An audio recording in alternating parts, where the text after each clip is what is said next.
Hello, हाय, नमस्कार। मैं हूँ doctor Shalini, vastu expert, feng shui master, और आप सभी का स्वागत है मेरे इस चैनल वास्तु विद शालिनी में। दोस्तों, हम आज बात करेंगे यहाँ वास्तु पुरुष के बारे में। अक्सर आप सभी ने सुना होगा, आप सभी जो नए नए वीडियोस देखते होंगे, तो कभी कभी कंफ्यूजन होता है लोगों में। मेरे पास बहुत सारे कमेंट्स आते हैं। लोग मुझसे ये पूछते हैं कि आप लोग जो बार बार वास्तु पुरुष शब्द का उपयोग करते हैं, ये आखिर वास्तु पुरुष है क्या? तो आज हम यहाँ चर्चा करेंगे वास्तु पुरुष के बारे में। देखिए, हमारे प्राचीन ग्रंथ जो सम्रांगण सूत्रधार हैं, विश्वकर्मा प्रकाश हैं, और भी बहुत सारे प्राचीन ग्रंथ जो स्थापत्य वेद और वास्तु से जुड़े हुए हैं, उसमें एक कहानी मिलती है।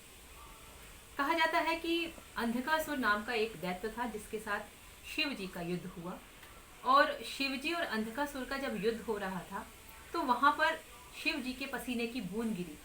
वो बूंद धरती पर आकर गिरी और उसी से एक दैत्य की उत्पत्ति हुई। वो दैत्य इतना भूखा था कि ब्रह्मा जी के द्वारा रचित सृष्टि का भक्षण करने लगा। बहुत सारी चीजों को वो खाने लगा और बहुत तेजी से खाने लगा। सभी देवता इस बात से परेशान होकर ब्रह्मा जी के पास गए। उन्होंने अपनी समस्या उनके सामने रखी। तब ब्रह्मा जी ने उस देवता को धरती पर औंधे मुंह गिरा दिया और उसके बाद सभी देवताओं से अनुरोध किया कि आप सभी इस पर विराजित हो जाएं। और मध्य के भाग में स्वयं ब्रह्मा जी विराजित हो गए। अब जब वह दैत्य जो था वो शांत हुआ, उन सभी देवताओं के भार से जब वो दब गया धरती पर, तब उसने ब्रह्मा जी से एक प्रश्न किया कि प्रभु, मेरी भूख कैसे मिटेगी? तब ब्रह्मा जी ने कहा कि जो भी कंस्ट्रक्शन का काम धरती पर होगा, यानी जो भी भूमि पर कभी भी कोई भी निर्माण कार्य होगा, वह कार्य के पहले पूजन आवश्यक होगा। वास्तु का पूजन जब भी होगा आपका, ब्रह्मा जी ने उस दैत्य को एक नाम दिया वास्तु। और तब उन्होंने कहा कि जब वास्तु का पूजन होगा तब उससे जो भी उसमें आहुति दी जाएगी वो सभी आपको प्राप्त होगी, और उसी से ही आपकी पेट पूजा होगी। इसीलिए कभी भी जब भी हम कोई अपने घर में निर्माण कार्य कराते हैं, तो उस भूमि का, आपकी प्रॉपर्टी में जहाँ भी कहीं भी आप कंस्ट्रक्शन काम कराने जा रहे होते हैं, तो उस भूमि का वास्तु पूजन जरूर कराएं। ये बहुत आवश्यक है। वास्तु को आपकी उस प्रॉपर्टी के नीचे स्थापित वास्तु पुरुष जो होता है, अगर वो तृप्त होगा, संतृप्त होगा और उसकी भूख अच्छे से मिटेगी, जो आप पूजन कराएंगे, तो वह तृप्त होगा और उसका आशीर्वाद आपके परिवार को प्राप्त होगा। तो ये तो एक कहानी थी जो हमें ग्रंथों में मिलती है, वैदिक ग्रंथों में मिलती है। आगे का हम कुछ प्रेजेंटेशन के थ्रू समझेंगे कि आखिर वास्तु पुरुष है क्या। ये वास्तु पुरुष है।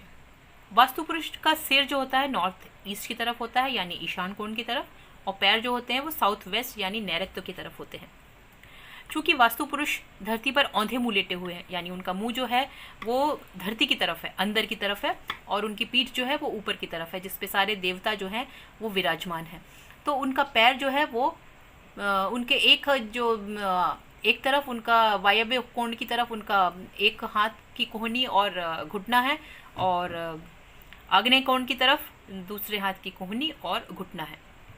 इस तरह ये वास्तु पुरुष का कंस्ट्रक्शन है। और मध्य का स्थान उनका ब्रह्म स्थान कहलाता है, जो कि ब्रह्मा का स्थान है।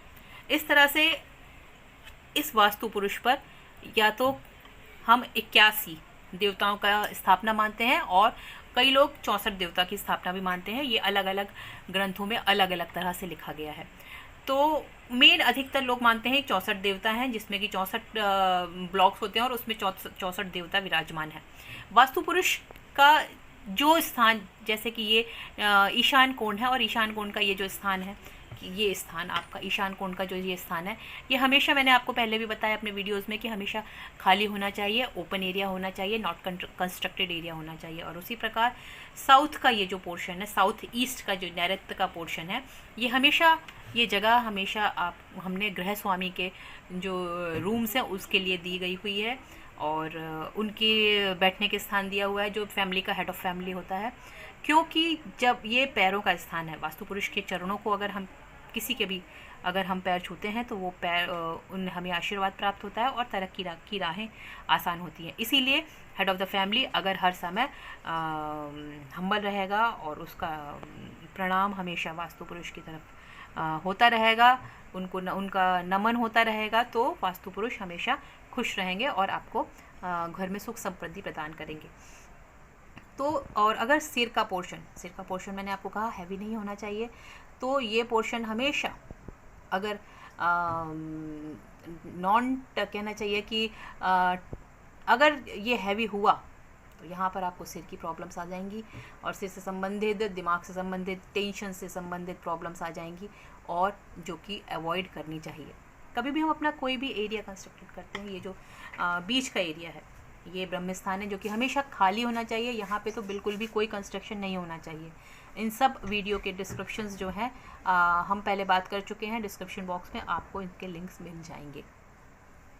अब हम बताना चाहते हैं कि आपको ये जो वास्तु पुरुष है, ये पूरा वास्तु पुरुष है, जब भी हमें अपने घर का मैप मिलता है या हम कहीं भी कोई कंस्ट्रक्टेड एरिया में कंस्ट्रक्शन करने जाते हैं या हम अपना घर बनाने जाते हैं, कोई भी ऑफिस या फ्लैट लेने जाते हैं, तो एक बार अपने मैप के ऊपर ये वास्तु पुरुष का जो ये पूरा इनका ये जो आकृति है, इसको रखकर ज़रूर देखें।